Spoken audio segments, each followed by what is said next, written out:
साथियों, कैसे हैं आप सब लोग। उम्मीद करती हूँ आप लोग एकदम स्वस्थ होंगे, मस्त होंगे और अपनी पढ़ाई प्रॉपर तरीके से कर रहे होंगे।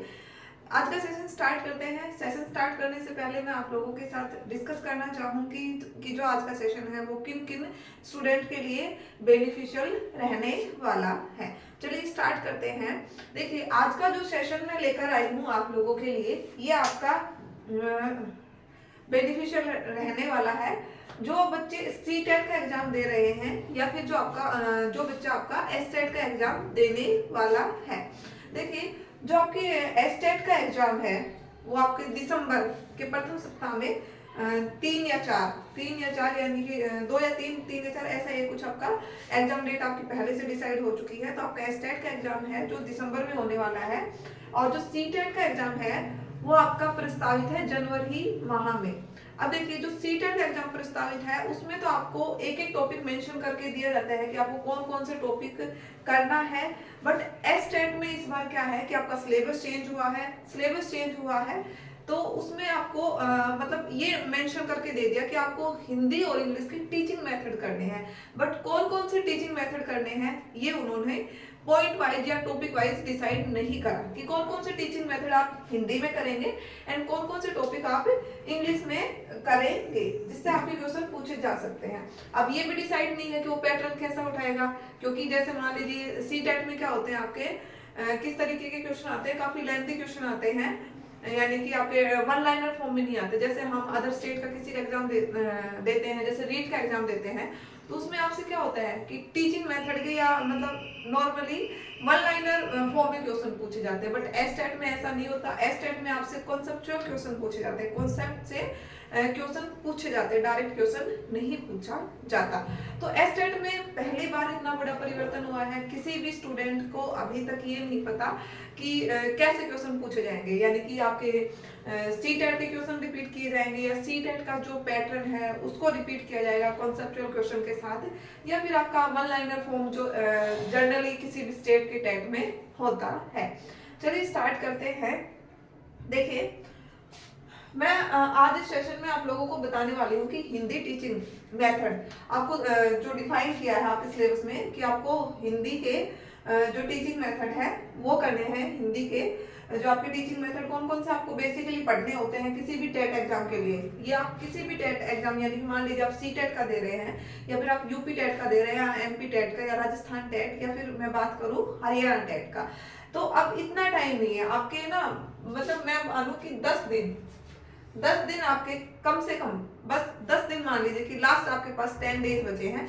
उन 10 दिनों में अब आप पूरे जो आपके हिंदी में शिक्षण के जो मेथड हैं, जो आपके टीचिंग मेथड हैं वो थोड़ी ना कर सकते हैं। जो बेसिकली जिनसे आपके क्वेश्चन बनते हैं, जैसे सी-टेट में मोस्टली क्वेश्चन किन टीचिंग मेथड से बनते हैं और इंग्लिश में आपके किन टीचिंग मेथड से ज्यादा क्वेश्चन पूछे जाते हैं, तो उसी के बेस पर मैं आपको मोस्ट इंपोर्टेंट कुछ टीचिंग मेथड बताने वाली हूँ जो आपको लास्ट में, अगर मान लीजिए आपने कर भी लिए हैं तो लास्ट में इनको रिवाइज करके जाना काफी इंपॉर्टेंट आप लोगों के लिए रहेगा।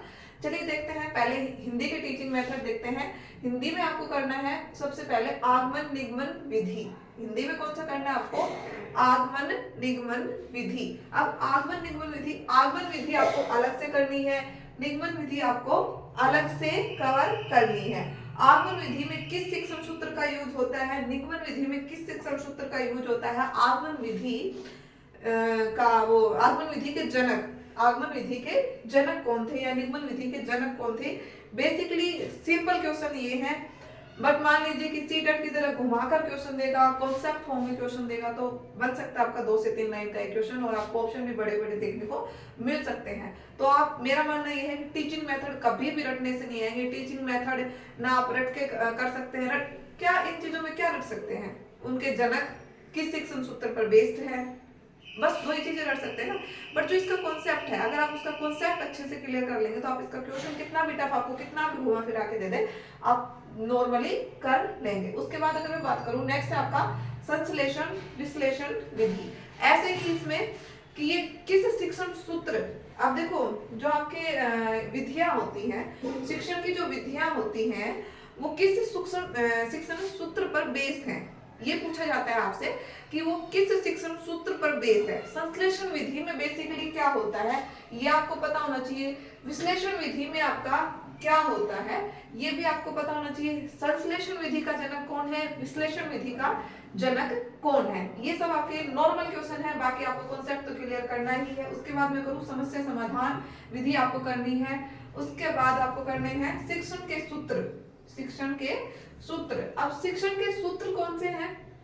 शिक्षण के सूत्र जैसे ज्ञात से अज्ञात की ओर, अंश से पूर्ण की ओर, और आपके जैसे अंश से पूर्ण की हो गया, ज्ञात से अज्ञात की ओर हो गया आपका।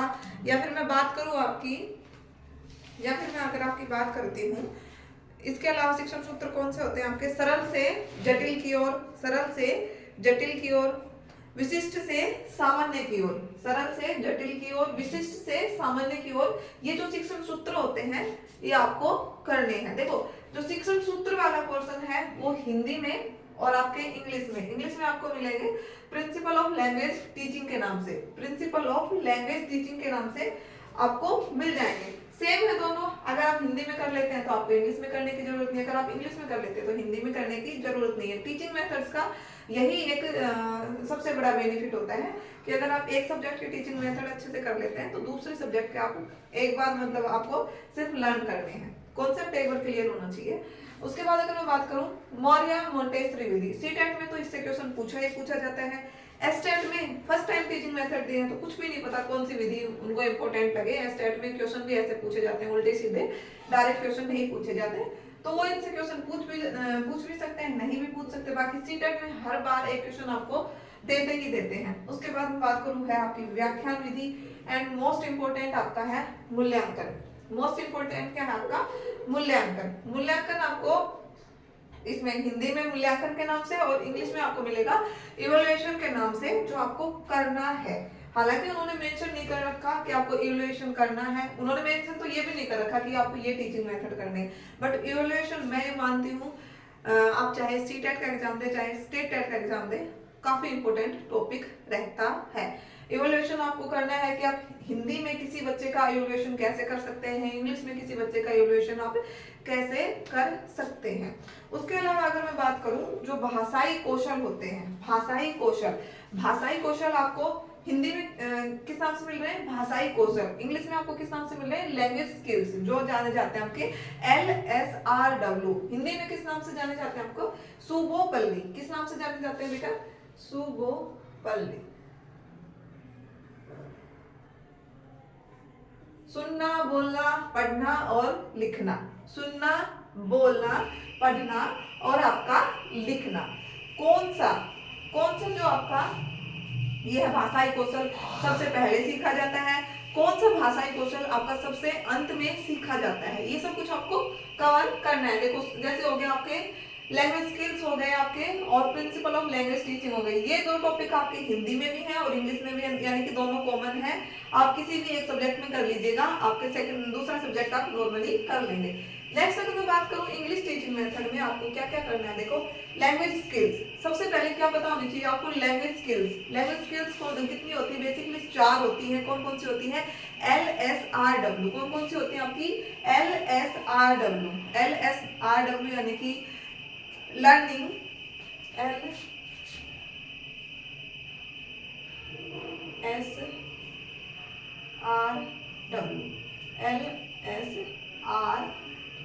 ये आपकी बेसिक लैंग्वेज स्किल्स होती हैं। कौन सी होती है? बेसिक लैंग्वेज स्किल होती है आपकी, ठीक है। नेक्स्ट अगर मैं बात करूं, नेक्स्ट आपके प्रिंसिपल ऑफ लैंग्वेज टीचिंग। जैसे आपके हिंदी में थे शिक्षण सूत्र, हिंदी में क्या था आपके? शिक्षण सूत्र। जैसे ज्ञात से अज्ञात की होती है, इंग्लिश में आपको क्या मिल जाएगा? नॉन टू अननोन, ठीक है, नॉन टू अननोन। और जैसे आपका इसमें क्या था? सरल से लेकर कठिन की ओर, हिंदी में क्या था आपका? सरल से कठिन की ओर। इंग्लिश में भी आपको ऐसे शिक्षण सूत्र करने हैं। उसके अलावा अगर मैं बात करूं टीचिंग मेथड्स आपका कौन सा करना है? Grammar translation method. Grammar translation method को किस नाम से जाना जाता है? GT method. किस नाम से भी जाना जा सकता है? GT मेथड के नाम से भी जाना जाता है। उसके अपोजिट कौन सा होता है? डायरेक्ट मेथड, कि हम बच्चे को ग्रामर से ना पढ़ा के किससे भी पढ़ा सकते हैं, डायरेक्ट मेथड से भी बच्चे को हम रीडिंग करवा सकते हैं। ये इसका अपोजिट होता है direct method, grammar translation method का बाइलिंगुअल मेथड। बाइलिंगुअल मेथड क्या कहता है कि हम बच्चे को दो भाषाओं में, दो लैंग्वेजेस सिखा के, यानी कि एक उसकी मातृभाषा होती है, दूसरी आपकी इंग्लिश, सेकेंड लैंग्वेज किसको माना जाता है, इंग्लिश को, तो हम उसको सिखा सकते हैं। सेकेंड है आपका स्ट्रक्चरल मेथड, स्ट्रक्चरल मेथड। उसके बाद आपका है रीमेडियल टीचिंग। देखो सीटेट में आपको रीमेडियल टीचिंग से ऐसा कोई भी एग्जाम नहीं होगा, ऐसा कोई भी साल नहीं गया होगा जब आपसे रीमेडियल टीचिंग से क्वेश्चन ना पूछा गया हो।